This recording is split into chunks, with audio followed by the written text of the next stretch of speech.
Good evening, everyone. I think it's evening for everyone, depending on where you are in Australia and New Zealand. So I hope you're all well.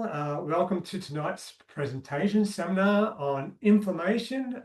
So the topic, as you can see, inflammation and human health, causes, risks, and some nutritional strategies for prevention. For those of you who don't know me, my name is Christopher Andrews. I'm a dietitian nutritionist by profession, have been working with Neolife for started working with Neolife back in the very early, I think 1998 was the first time I started working with Neolife. The agenda for tonight, as you'll see, is we've got understanding inflammation, its role in human health, lifestyle and dietary factors contributing to inflammation, dietary interventions to reduce inflammation, and lifestyle strategies for managing inflammation. And to conclude, we're going to try something a little bit different. Damien and I have been talking about this the last couple of weeks of introducing a little quiz. So there will be a test. So you need to take notes and we'll see how you go at the end. Right, so let's get started. Understanding inflammation and its role in human health.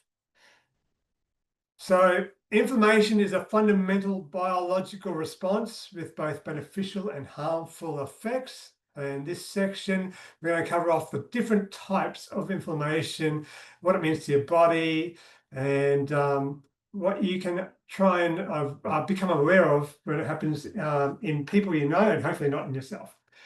So let's start off with some definitions.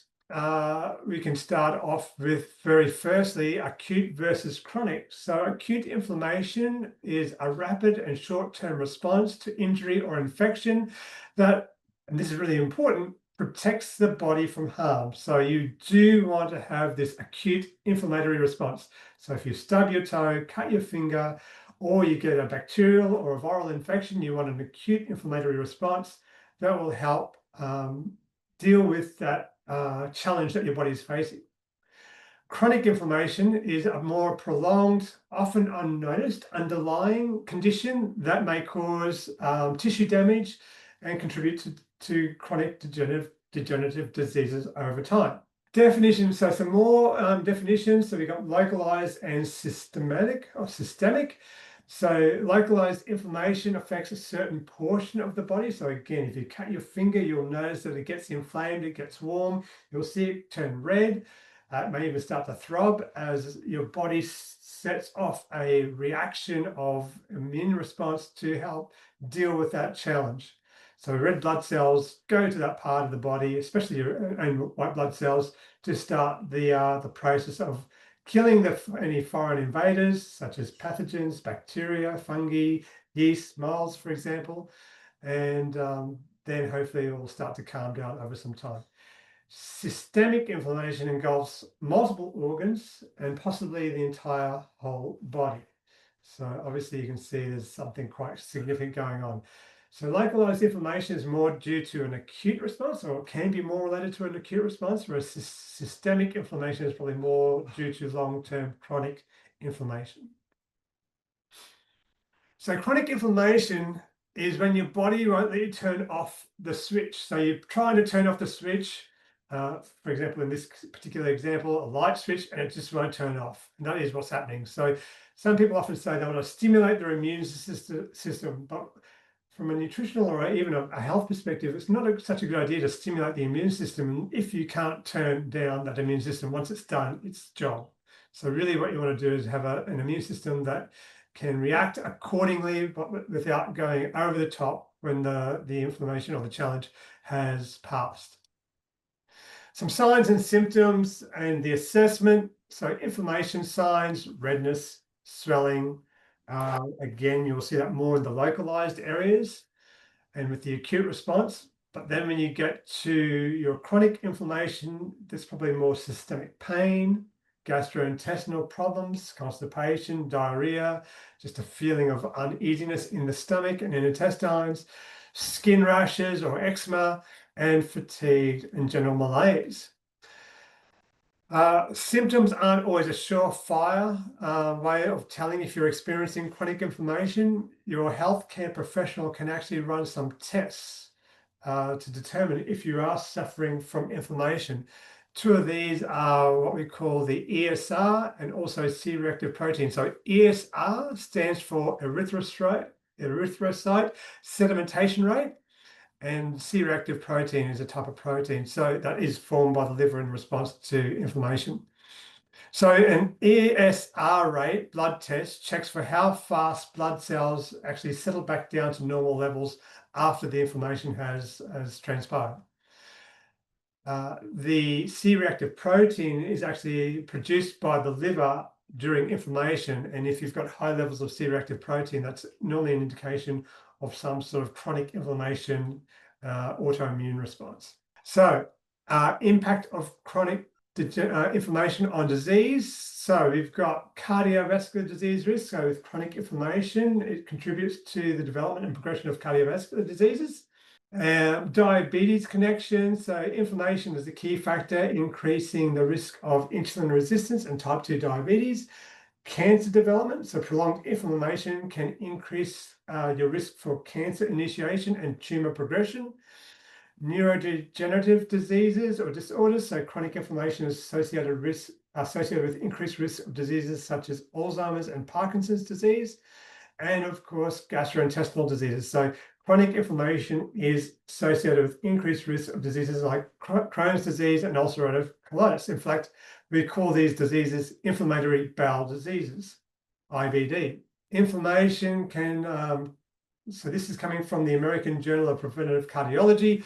And I've just highlighted here every step of atherogenesis, which is basically when you have high levels of blood lipids and cholesterol in your blood system, from the development of endothelial cell dysfunction to foam cell formation, plaque formation and progression, and ultimately plaque rupture stemming from architectural instability, is driven by the cytokines, interleukins, and cellular constituents of the inflammatory response.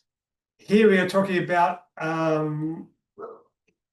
the impact of inflammation and insulin resistance, which can lead to type 2 diabetes. So the interconnection between obesity, inflammation, and insulin resistance. Pro-inflammatory cytokines can cause insulin resistance in adipose tissue, skeletal, muscle, and liver by inhibiting insulin signal transduction. So lifestyle and dietary factors contributing to inflammation, sedentary habits, stress, and sleep deprivation. So here we go. Impact of physical activity. So if you are not physically active, you are going to it sounds a little bit strange that if you're not active, you're actually going to increase levels of inflammation throughout the body.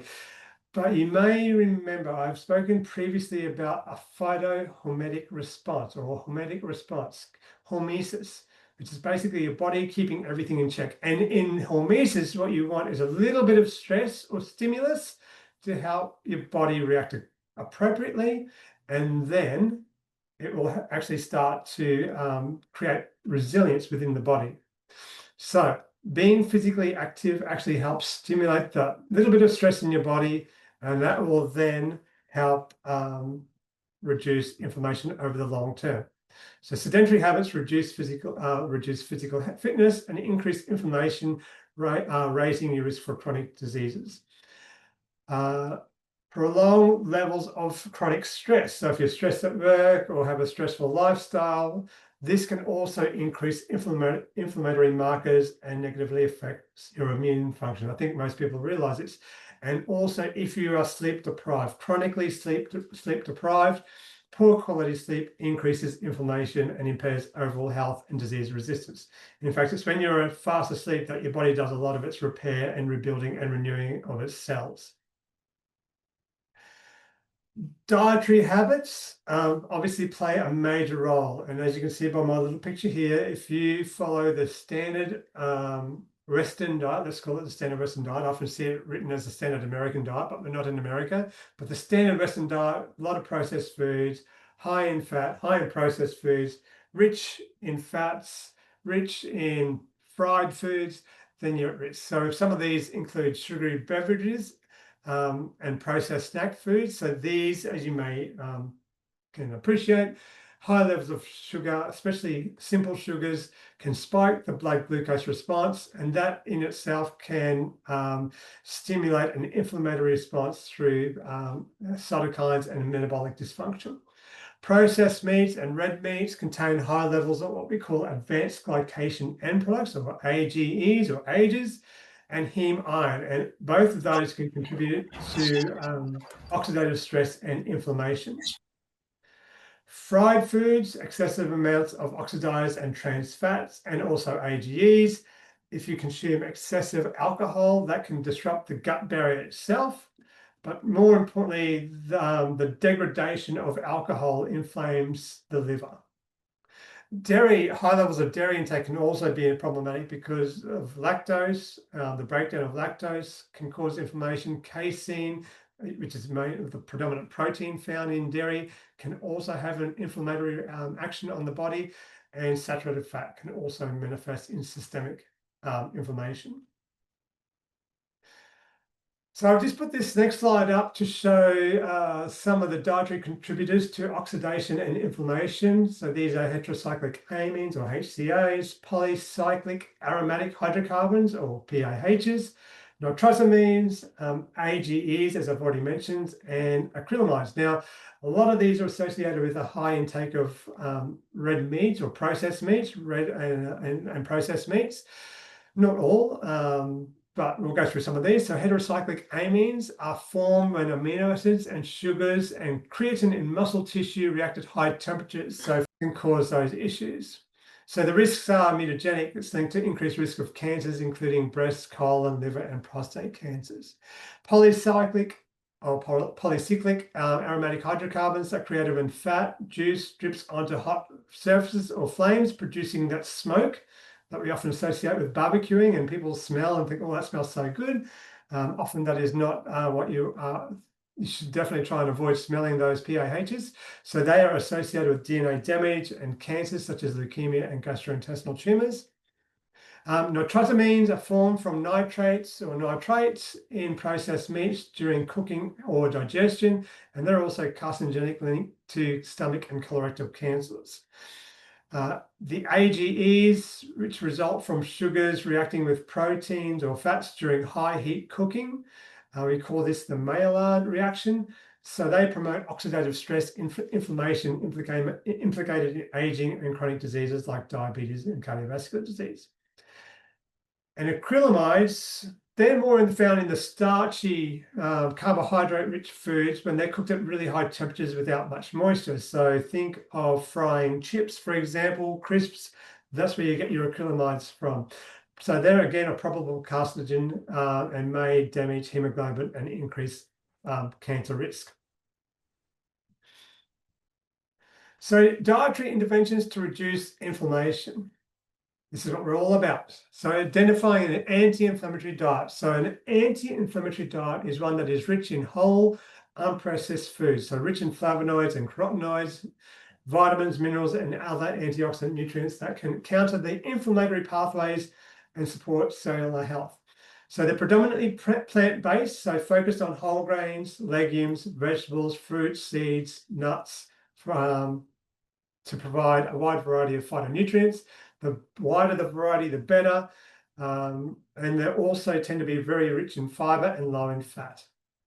And the diet is also typically low in overall fat, but containing sufficient omega-3 to omega-6s. You need both of those, but in particular, you need to have your omega-3 to omega-6 fatty acid ratio in check. So you want to try and focus on getting your omega-3s, and rich sources of omega-3 fatty acids help bring down the inflammatory markers and support cardiovascular and brain health.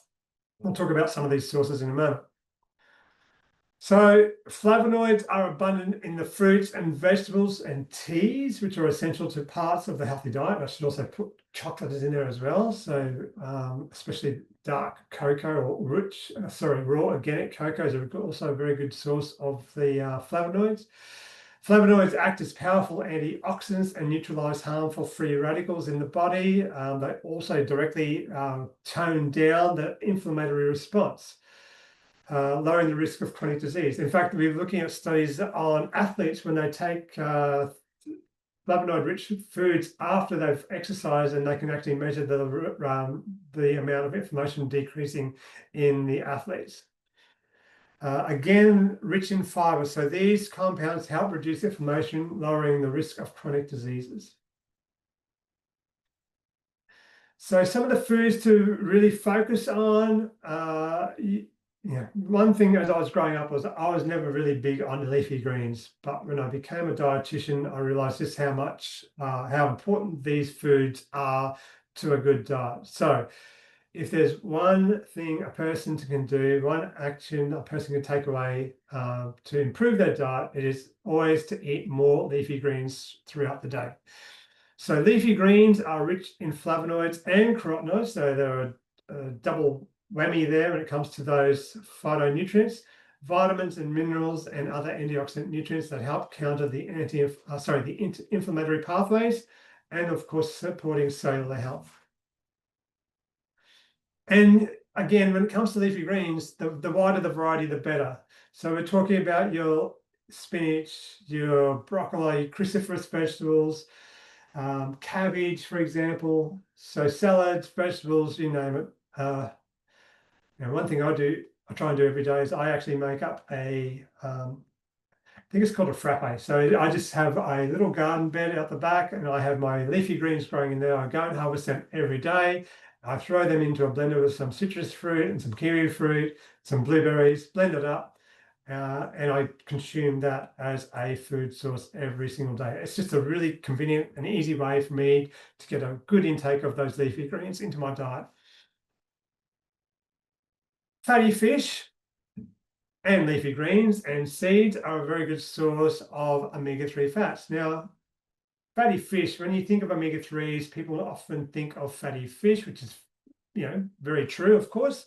They are a good source of omega-3s, but if you are plant-based or you're trying to reduce your animal consumption down, you don't have to rely on fatty fish. You can get your omega-3s from your leafy greens. So there's another advantage of having leafy greens regularly throughout the diet. A lot of people don't realize this, but broccoli and spinach are a very good source of omega-3s. We can get down to the technicalities and talk about the different types of omega-3s. It is true that the fatty fish are rich in the longer chain omega-3s called eicosapentaenoic acid and docosahexaenoic acid, the EPA and DHA. So they're already preformed. But if you take your omega-3s through your vegetable sources, such as your leafy greens, your chia seeds, and your flaxseed, you'll get alpha-linolenic acid, which your body will then convert into the longer chain omega-3s. Your berries have to be one of my favorite food groups out of the fruit group, and that is your berries. So they are rich in polyphenolic nutrients and fiber, very good source of fiber for your berries that reduce oxidative stress and inflammation. And again, the wider the variety, the better. So we've got pomegranates, which is probably not really truly a berry, but it's rich in those phytonutrients. Your berries, and there's a whole range of berries, your blueberries, bilberries, raspberries, blackberries, cranberries, boysenberries, kiwi fruit, which is also a berry. They're all very rich sources. Oh, of course, strawberries. I'm going to pay particular attention to your cruciferous vegetables because they are particularly important for helping promote anti-inflammation in the body. So they're a rich source of sulforaphane, which is one of the precursors to the anti-inflammatory pathways in the body. They're also a rich source of fiber and a good source of plant source protein as well as your omega-3s. And then there's your herbs and spices. And I don't think we pay enough attention to the herbs and spices, but herbs such as your gingers and your turmeric, if you can find ways to incorporate those into your diet, you will do yourself and your body good. Now, I like my coffee, and I actually have a little espresso machine at home that I make my coffee every day. But I actually also, to that coffee, every morning I add a blend. It's a 1-to-1-to-1 blend of turmeric powder, ginger powder, and cinnamon powder. And you may be looking at me saying that sounds a bit strange, but try it. It's a good way of getting more of these spices into your diet, especially from an anti-inflammatory action. And start small. Add a quarter of a teaspoon. In fact, that's probably all I add to my coffee is a quarter of a teaspoon. So I just do it every day. when I'm having my coffees. So it's something I've picked up, and I think it actually tastes fantastic as well. So flavonoids are abundant in fruits and vegetables and teas. I think particular green tea and black tea and any other type of herbal teas also can be a rich source of flavonoids, and they have been shown to help reduce inflammation. Carotenoids, just to speak about these. So flavonoids, which are more the water-soluble phytonutrients, versus the carotenoids, which are more your fat-soluble ones, which you find in your orange and red vegetables, but also in your leafy greens, because they're particularly rich in leafy greens. You don't really notice them in leafy greens because the chlorophyll masks the color of your carotenoids, but you may have noticed that if you let your spinach sit on the table for too long, it slowly fades in green color and turns a more yellow color. And that's actually the chlorophyll is breaking down. And what's coming through is you're seeing more of the lutein and zeaxanthin, which are also carotenoids that are beneficial for your health. So even though your leafy greens might be looking as though they're on the way out, they are still going to be sources of those carotenoids. Carotenoids, being fat soluble, are very good for brain health too, and eye health for that matter as well. So your brain at rest consumes about 20 to 25% of your body's energy requirements. So it's a very active organ, and any organ that's very active creates oxidation and potentially inflammatory response. So you need to have those antioxidants to help calm down that inflammatory response. Fiber is often overlooked but critically important because it feeds the gut microbiome, and the gut microbiome we are now finding more and more in the research is showing important roles in playing in helping reduce inflammation. Now, it's about the balance of good and bad bacteria living in your gut, and you will always have a balance of good and not so good bacteria and microorganisms living in your digestive system. It's maintaining that balance of the good and not so good bacteria and microorganisms in the gut. If you upset that balance, you disrupt the harmony of the gut microbiome, that will lead to disease and inflammation. And that can be done through a poor diet, eating a food that may have gone off and you've got a high level of a pathogen in there. So then you need to make sure that you are consuming lots of fiber as a fuel source for those good bacteria. One little caveat that I'll mention here is if you know a person or you yourself have inflammatory bowel disease, so Crohn's disease or ulcerative colitis, you probably actually don't want to go overboard on the fiber. In fact, you may want to tone down the fiber, at least temporarily, until you get the inflammation under control. I was listening to a gastroenterologist speak about this only yesterday. And he said, you've got to think of fiber as a fuel source for the trees and the plants that live in your gut. And if you give them too much of a fuel source, that fire will burn out of control even more. So he said, from his perspective, it's a good idea to tone down the fiber temporarily until that inflammation gets under control, and then you can start reintroducing fiber back into the diet. But you do need to reintroduce that fiber back in the diet for a good, healthy gut microbiome. And you do it slowly over time, over the course of weeks and months to rebuild up that microbiome. So let's talk about some of the products that we have in the Neolife range. And the first one, I really want to focus on this one tonight, as opposed to going through a wide range of Neolife products.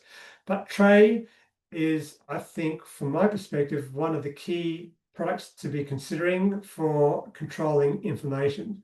So Tray is actually a blend of superfruits.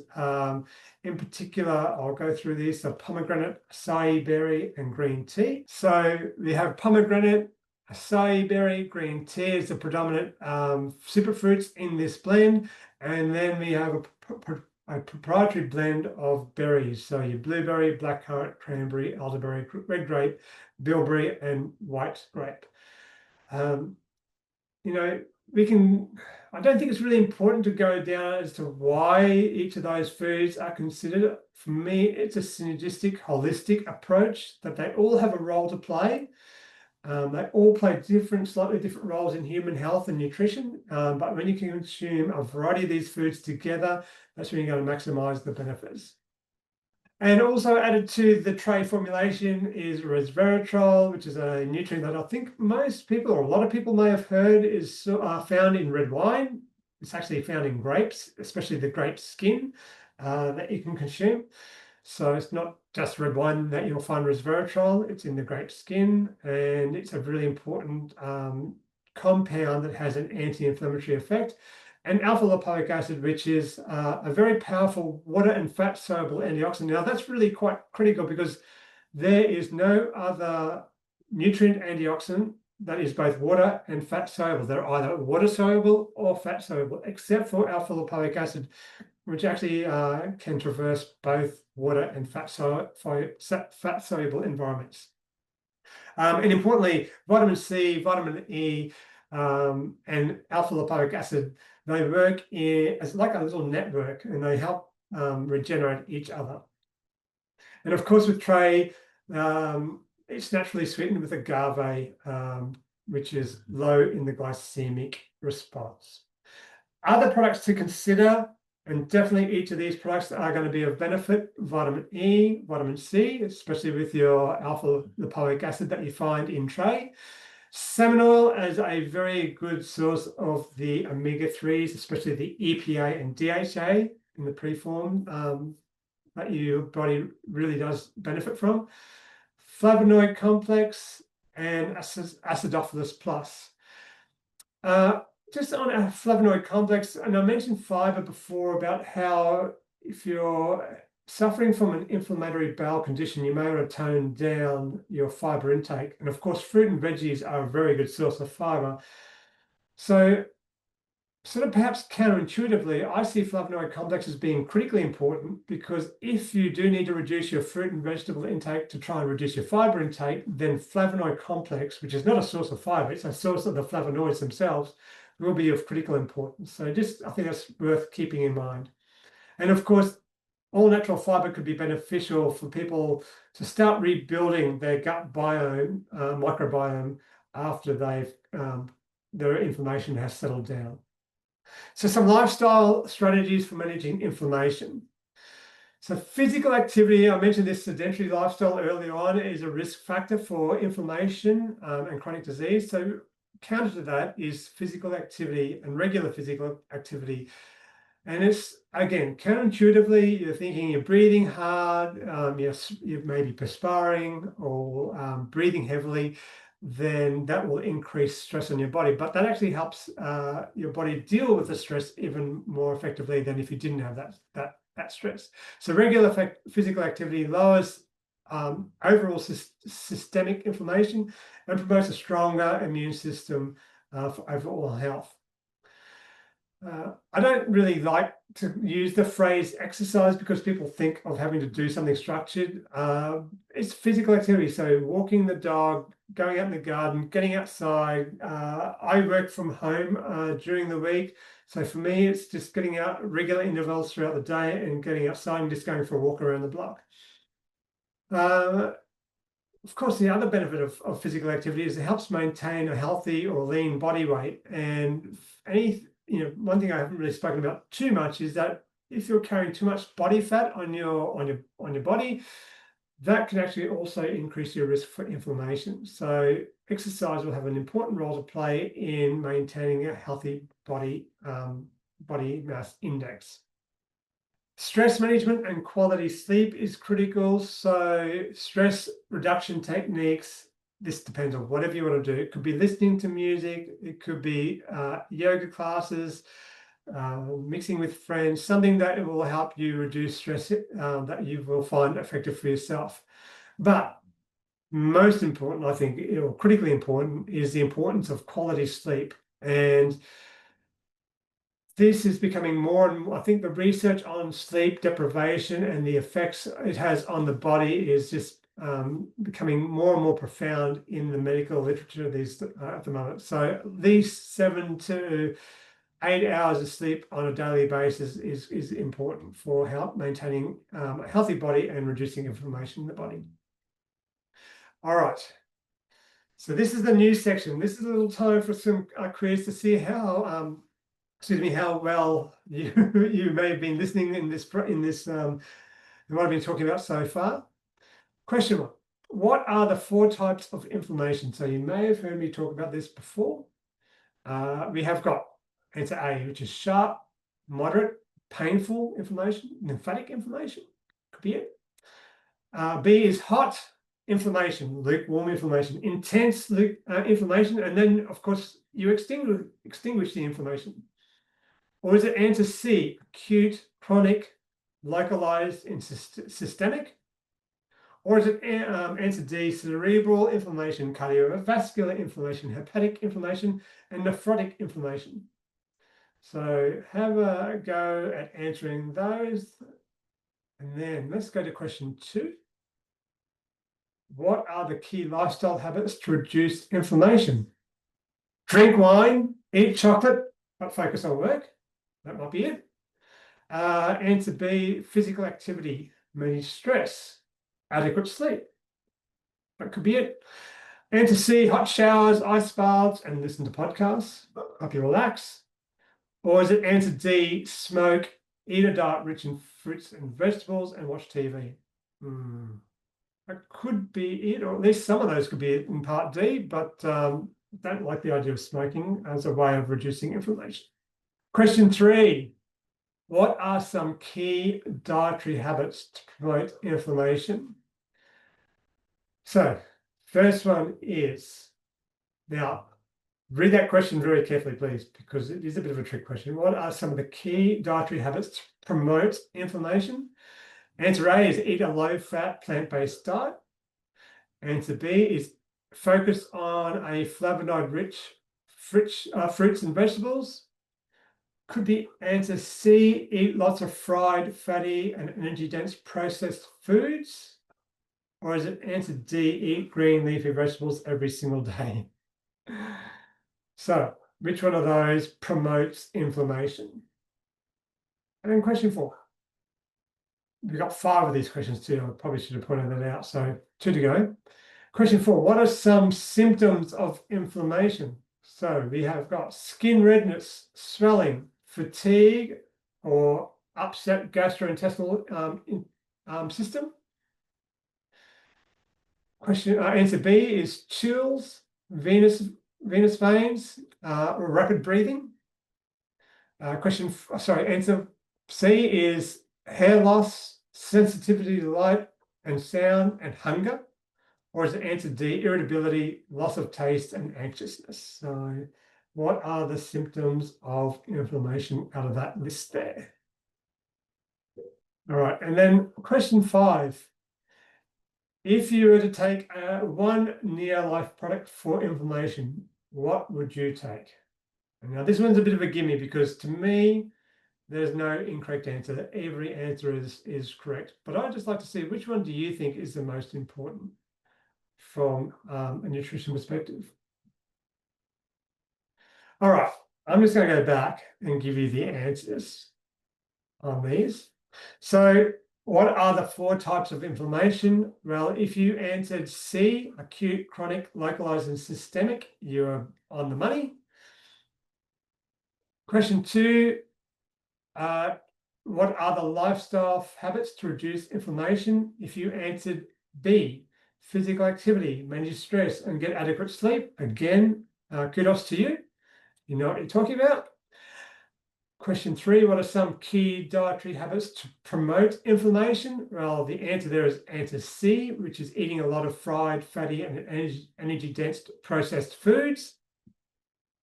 Question 4, what are some of the symptoms of inflammation? So if you answer A on this one, you got top marks, so skin redness, swelling, fatigue, and gastrointestinal upset. And then question 5, if you were to take one near-life product for inflammation, what would you take? This comes down to really what you think, but I actually can't really pick. I think any of those would be more than suitable for a person to consider to take. But because I focused on trade to begin with, I think that's probably just nudging ahead slightly in front of the other ones. All right. So let's just do a quick conclusion. So the role of inflammation, like I mentioned earlier on, inflammation is a complex process impacting human health and can lead to chronic disease if uncontrolled. So you do want inflammation in your body to occur.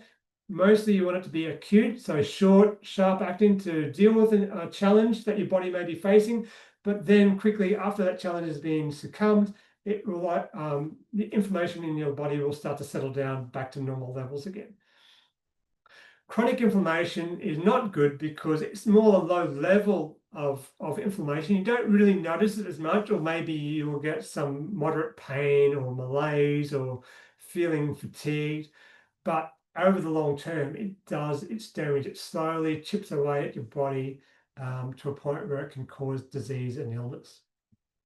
And then when it comes to lifestyle and nutrition, you definitely have power on your side in terms of what you choose to do throughout the day and what you put into your body that will help reduce inflammation. So be mindful of your lifestyle choices, be physically active, get plenty of rest, have an opportunity to have relaxation in your day.